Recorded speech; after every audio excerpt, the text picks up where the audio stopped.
Hey, David McGuffin here. Welcome to Travel Talk Tuesday. We are November the 7th, 2023. Now, goodness, this daylight savings time is kicking our rear ends because it feels like it's midnight here, but it's really only 7:30. So thank you guys for sticking with us. I've got a lot of content tonight. My main focus is to address some of the factors about museum overcrowded and tourism kicking back with a vengeance in Europe. And so I have a lot of video prepared, so I'm going to let that run and come in and kind of talk a little bit about it. And don't worry, I've got a lot of video here, but I'm going to kind of cut it short, cut it in half. So I'll delve into this topic number 2, which is the best of Greece, but just for a few minutes. And then I'll pick up that. I've already updated what we're going to do next week and pick up with that on the best of Greece and London and Derry or Londonderry in Northern Ireland. So let me get this going here.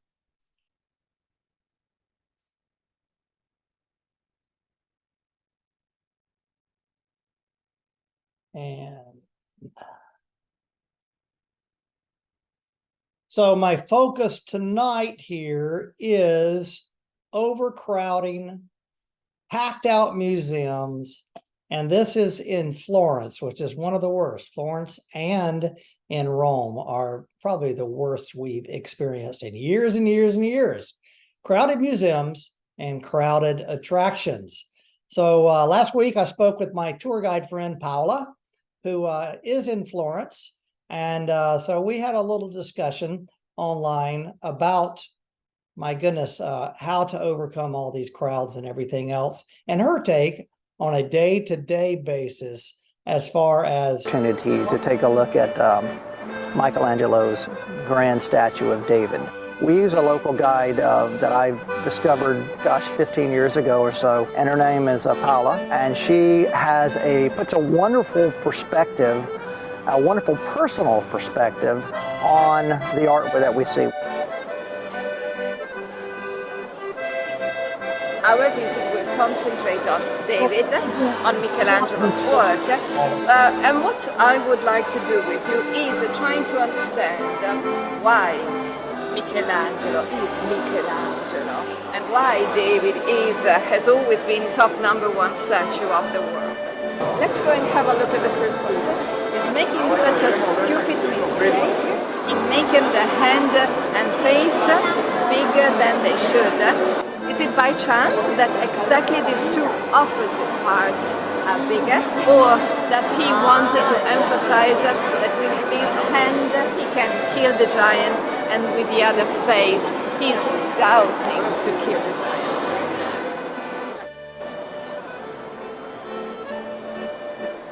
What I like about Paula is that she cuts away from the dryness of facts and kind of gives a visual perception and lets you make decisions. And she makes it personal to everybody. So that's why I like hiring her as a guide here in Florence. You'll see that tomorrow as you go through the artwork and Uffizi Gallery as well. Now let's see if you paid attention yesterday. Oh dear. Okay? Test that. So Paula, how are you doing? You're in Florence right now, and it is about 6 o'clock at night or so. Are you still busy guiding tours? Is it still busy even though it's the 20th of October? Yeah. Very busy. Still very busy. Yeah. Still very busy. Yeah. Ever. The times that we have seen each other this year, I recall us talking about how crowded everything has been. And my perception is that no matter what city we're in, whether it's Florence, Rome, London is terrible, Paris is terrible, Rome is out of this world, but Florence is very, very busy as well in all of the museums, I think. Not all. The very requested museums that in Florence are mainly Uffizi and Accademia. Oh. So for these two museums, Accademia especially, that is the museum that especially Americans want to go to. Mm-hmm. Crazy. Yeah. So let me stop it right here because, Paula and I she's a bit younger than I am, but we were trying to do a video Zoom chat, and we just could not get it to work. So my solution was she did a WhatsApp call with me, and I just recorded the audio and then went ahead and superimpose it on this. So apologies for not seeing she and I making the conversation face to face, but we definitely did. Tickets, like I remember this year for September, there was a thing outside of the museum saying that for like 15 days, you know, they were writing all the days, but there was no ticket available in August. So Wow. a month ahead, no ticket available for that day, a month and a half after. So I remember with us, you know, I started talking with you back in March and April, just for tickets in July and August and September. So we have to plan that far ahead. And you have to buy them ahead, because otherwise you don't get the reservation. No way, not the way it used to be. Right. Yeah. Do you, when you purchase the tickets now, do you purchase them with a name on the ticket, or can you still purchase them just like 15 tickets? Allora, at the moment, for the Academia, I mean, as a guide and as an agency, I can call. They have my number. I have a code number. Okay. And so I can book through that, and so I don't need to give the names. Okay. For the Uffizi, you need a name. Not me, but if you normally book, you need a name. And now they are saying that, for example, they changed the law, the rule, about 1 week ago for the Colosseum. They just said it on TV, and there were rumors that the same thing would be happening for the Academia, that no ticket can be sold without the person name. So they were showing on TV ticket and ticket name and people with ID to prove that it's really them. Mr. Smith is really there. Well, even though that's a lot of trouble for you and I as tour guides, it also helps prevent what we had talked about earlier, all these robots and things online going and just purchasing up all the tickets. And so I think that's going to be a good thing if we can plan ahead and we know the name of the people that are going to be arriving in Florence to go on our tours. You know?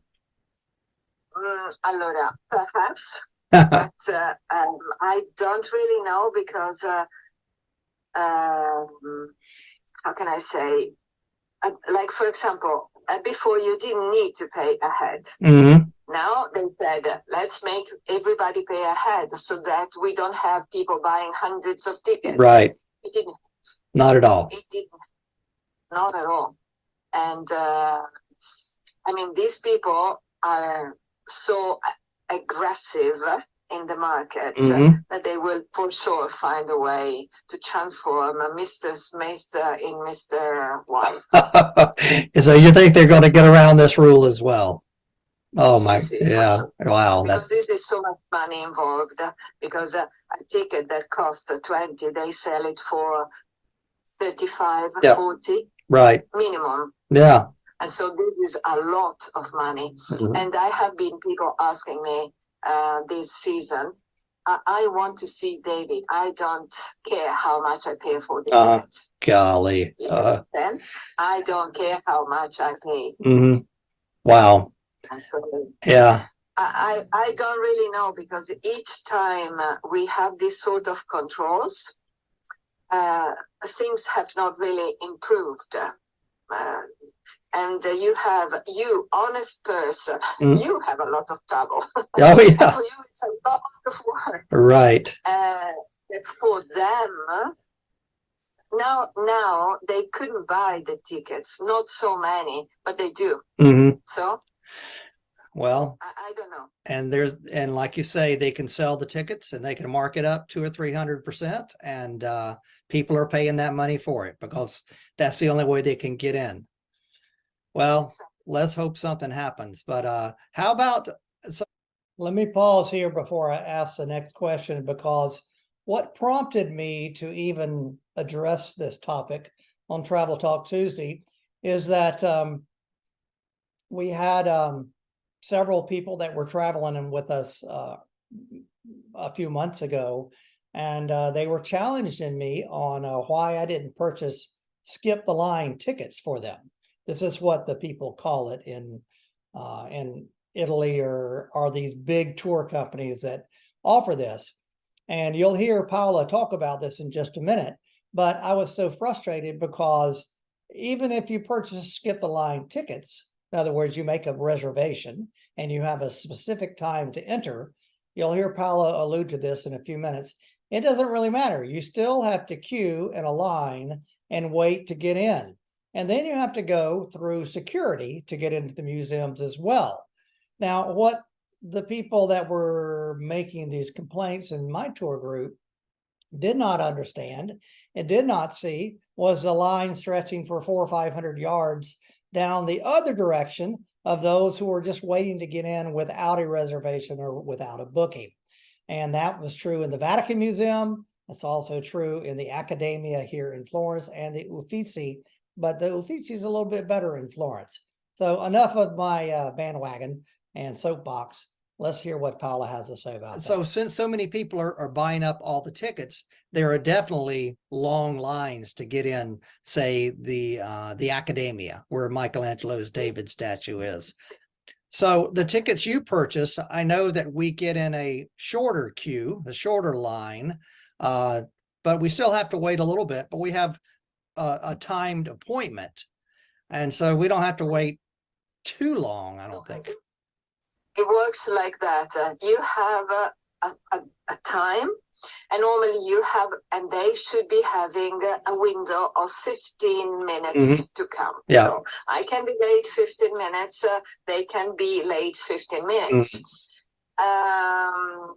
Actually, what happens is that once you're there, you don't want the money back. You're not interested in the money, but you want to enter the museum. Exactly. And so they say, okay, so if you want to enter, you have to wait. And many times I had to wait like half an hour, 45 minutes, 45, not so much. Yeah. Half an hour, many times. So being Italian and being creative, you know that they are always late. You arrive late. Yeah. You arrive like 20 minutes late. And so only have 10 minutes to wait. And 10 minutes for me are good because this way I make a sort of an introduction to the museum. Right. And so my clients are not so desperate and disappointed. Right. But this is the old, they are late at the Accademia. Yeah. The Uffizi, it is better because there are some days when there are Italian holidays, because the Accademia, Italians go to the Accademia, but not as much as foreign people. The Italians prefer to go to the Uffizi Gallery. And so some days at the Uffizi is really difficult to enter, but normally you enter on time. Okay. Let's put it like that. All right. Whether the Accademia, no, the Accademia, you have to wait. Right. The majority of the time you have to wait. Yeah. So I have like Americans show up with me sometimes, whether it be in Florence or Rome and whatever, and they hear the term skip the line ticket and they think you're skipping the line. That means you don't have to wait at all. I know. Yeah. So, and do you have people ask you that? I thought we were supposed to skip the line. Yeah. Yes. And what I say is that everybody here has got tickets. Yeah. Skip the line. Yeah. So. Right. So at the Accademia, that other queue of people stretching down toward the Duomo are people standing in line waiting to buy a ticket. Is that what they're doing? Right here. Allora, for the Duomo now they have improved since I don't know, September, October, and now you can book.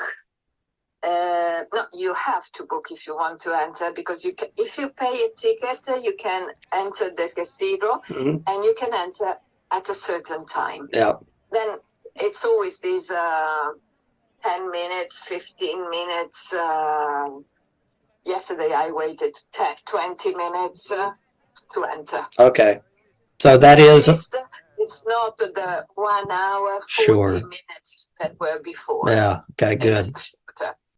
So in Florence, I know there's a lot of museums and other activities to do, but where are some places you can visit and see great artwork and not have to wait in line so long?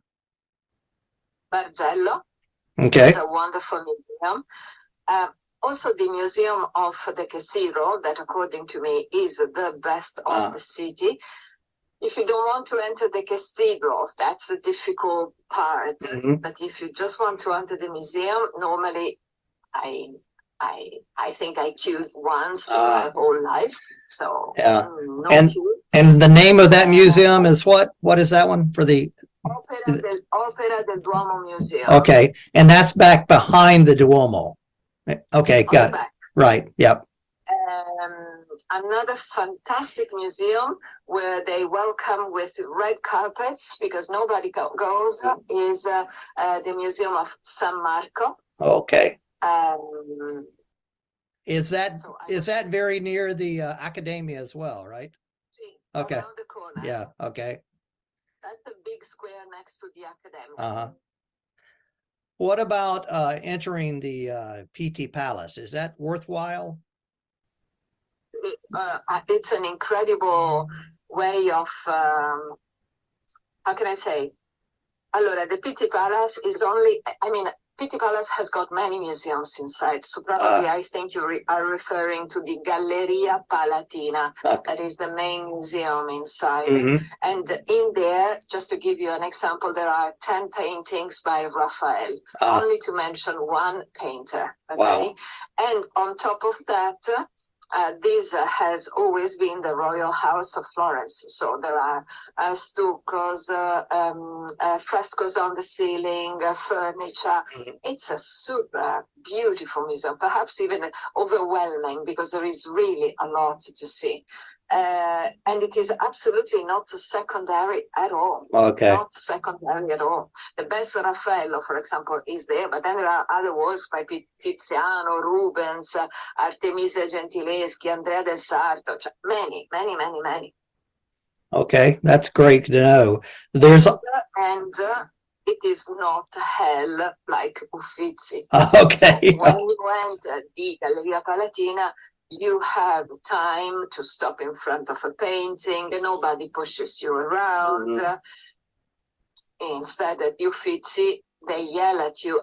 Last week, I had a person that put the camera on top of my client. Oh, no. Because he thought we were too slow. And he wanted to take a picture. Okay, well, I think that gives everyone that's going to be looking at this a little better perception on, number one, guided tours and why it's important to have a tour guide like you to show them. You and I have known each other for, I was counting, over 15 years, but I don't remember how many. Yeah. My son Alarigo is 26, and I think he was like 5. Oh, okay. 6. All right. Very little. Okay. Forever. Yes, forever. So I'm glad we happened upon each other and have been helping each other out for years and years. And everybody that comes with me to Florence gets to have you as their tour guide. And let's cross our fingers that we're still going to be able to get that taken care of in the coming years. That's just if all these museums would get their act together, it would be great. Yeah. Yes. Yeah. Absolutely. Yeah. So everyone watching, this is Paola Angelina. She has a company called Guided Florence Tours, right? Tours? Guided? With an S at the end. Guided Florence Tours, yes. And so if you're ever there without me, you can look up Paola and she would love to get in contact with you and lead you around. And I'm going to go off the beaten path the next time I'm there, and maybe we can do one of those lesser museums on the second day we're in town, and see the Accademia one day, and then one of the other ones that you just mentioned as well. So we'll try to incorporate that. Well, listen, thanks for taking the time to talk with me. I'm glad we got all the technical stuff taken care of. Everything looks like it's working well. I'm going to show this tomorrow and tomorrow night, and I'm sure many people will remember you and recognize you. My gosh, it looks like this when we go in there in the middle of the day. And Leslie's standing here right with me, and probably the first time you went into the Vatican Museum, it looked like that too. And so there are some ways that we folks who have a lot less money than $7,000 or $30,000 can get in there and see it. And I have some tips on all of these places. Hire a local licensed guide, just like Paula, or my guide here in Rome is Julia.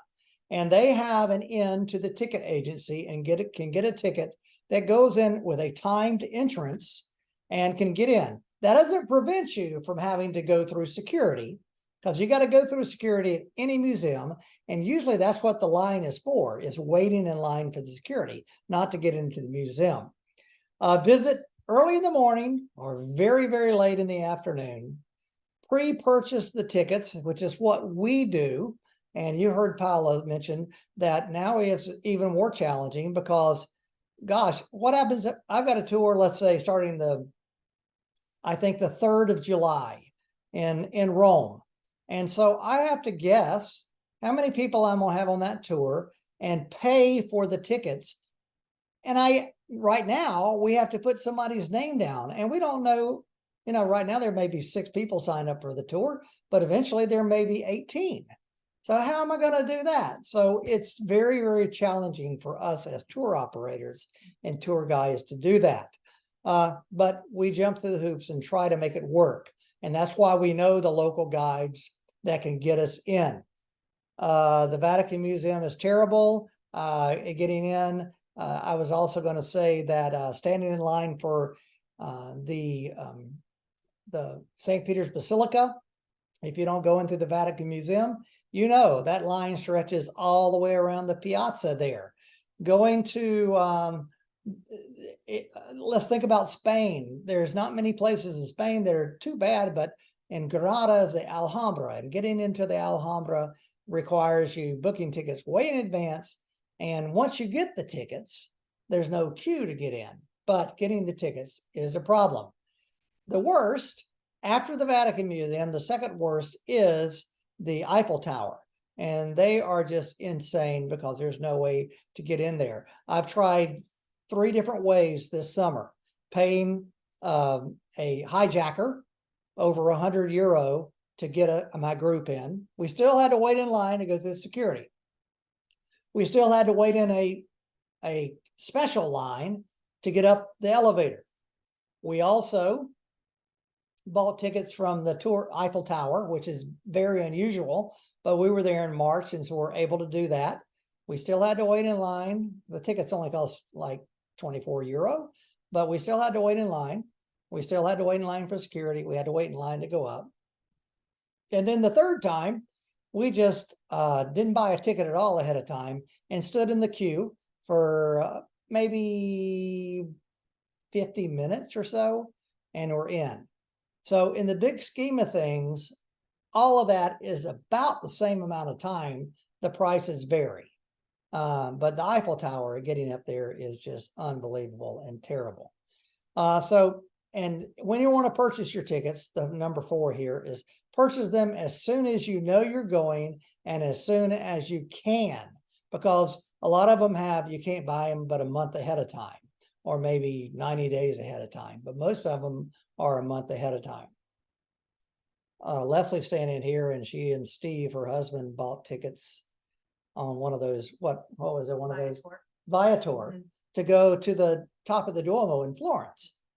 And so you bought them, you paid for them. Right. But when we showed up for our time slot, our tour guide canceled it. Yeah. So even with that, you pay extra money and you still got jacked up on it. So you never know, but just know that me as the owner of Exploring Europe and your tour guide, whoever you have with you, is working very hard to try to prevent all those things. But even in the best of circumstances, that does not happen. Okay, enough of that. And I think for 99% of those of you who've traveled with me or thinking about traveling with me, all understand and know that those are challenges that we can't do, we can't deal with, and we have no control over. But there's a handful that, think they can skip the line for $7,000 or 30,000. You can do it. I guarantee you. So I'm gonna let this next little episode run, just starting in Greece because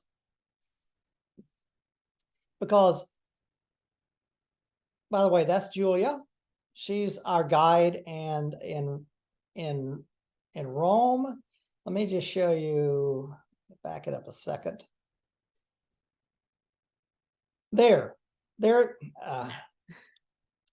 Here's a morning tour at 7:30 in the morning.